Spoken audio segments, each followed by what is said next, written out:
I have never gone in all my years of doing this that I recall today. I'm going out on a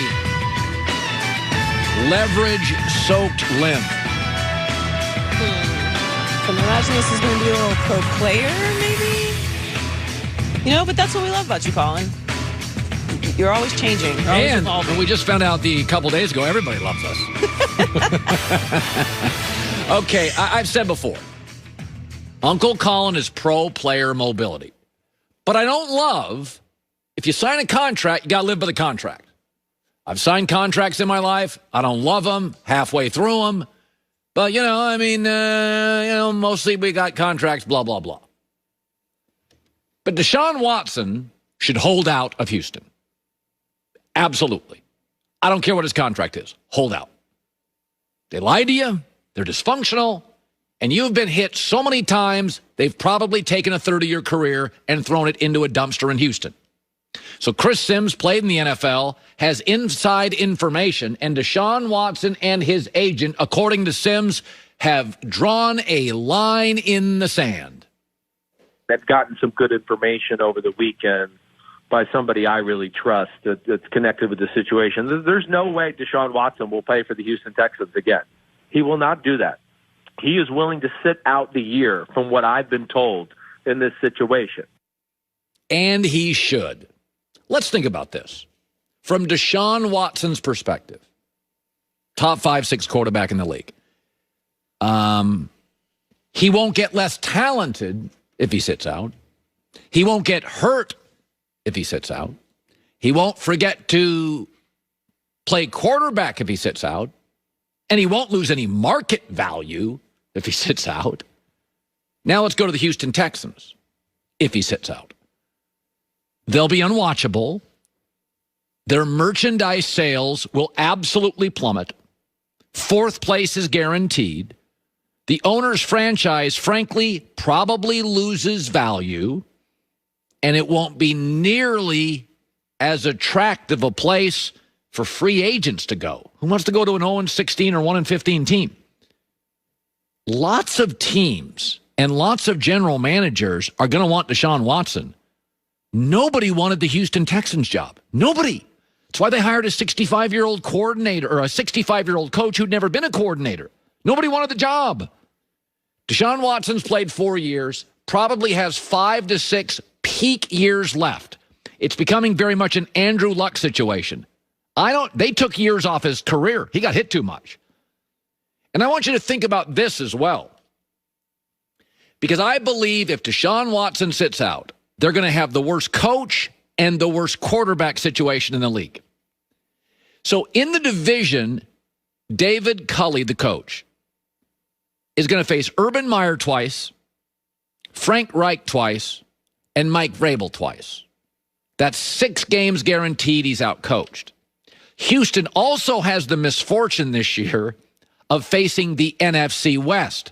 So he'll face Pete Carroll, Kyle Shanahan, and Sean McVay, outcoached. They also have to face the AFC East, Sean McDermott, Brian Flores, and Bill Belichick, outcoached. Throw in Kevin Stefanski for Cleveland, excellent young coach. So I'm just saying minimum. I don't know if Robert Saleh can coach yet. I don't know. I don't know about Brandon Staley with the Chargers. They face them. I have no idea. I don't know what we call Cliff Kingsbury yet. I think he's got a year left. But minimum 13 of 16 games, Houston will be outcoached. And if Deshaun sits out, in 16 games, they'll be out-quarterbacked. Why should Deshaun Watson go into a gunfight with a straw? Why? He's not going to forget how to play football. He's not going to get hurt sitting out. He's not going to lose his market value. He's not going to... Why? Why in the world would you play? I'm not saying every time an individual has leverage over a corporation, they have to extract it. I mean, if you think your corporation's well run, you like the people, you feel you get support, you don't need to pinch every penny. You don't need to extract every inch of leverage. But if your corporation can't get it right, gave you a bad programmer, your content suffers, You don't have the protection. You don't have the support. Tell me who's got leverage here. Deshaun Watson's got all the leverage in the world. What about a contract? What about it? I don't see him as a flashy guy who spends all his money. That doesn't appear to be his personality. I mean, everybody that talks about him is like, great dude, community, family, not some crazy guy out there. He's got all the leverage. And I'm not a guy that does this. I'm not a guy that, I don't believe when you have a contract, you should be this obstinate. But in this instance, look at the coaches they face this year. So Deshaun Watson's going into a gunfight with a spoon. I'm not doing it. I'm not doing it. And I don't buy for a second that Houston won't take a phone call. I don't buy that for a second. There's always a deal to be made. Houston's going to lose market value, their merchandise sales, their ticket sales, fourth place. It's a disaster move. Get on the phone with Gruden, Belichick, Jets, get it done. All right, so this is kind of crazy. Tom Brady must have an amazing marriage. I mean, I have no reason to think it wouldn't be amazing. But this is a topper. So Tom Brady was asked about his preparation for the Super Bowl and his sort of focus, and he let this one out. I think the football preparation's been easier. There's definitely, in a lot of ways, actually my family's been out of town for the last 6 days. They're not coming back in town until Saturday. So I really had an empty house for, will be 12 days leading up to the game. That's the most prep I've ever had. Could really focus on what I need to do from a football standpoint, have time to get my body right. Tom Brady has a 22,000 square foot house with 7 to 8 bedrooms. He needed to be by himself. Honey, we'll be over in the right wing. No, I need more focus. Honey, we won't bother you at all. Folks, I've lived in a house that's 4,000 square feet. It's a nice house. This one's almost 6 times the size. So you could have parked my house in the garage of Tom Brady's house. And it wasn't enough. It's not enough space, honey. I don't have enough space. I need to be more alone and quieter in the house. This is an amazing marriage. If I suggested I needed 90 minutes of quiet to get a podcast done, I may get kicked out of the house. But now this sounds crazy, right? You're like, this guy's crazy. And I'm thinking to myself, it's Brady's the guy. LeBron's got this. He's always getting the edge.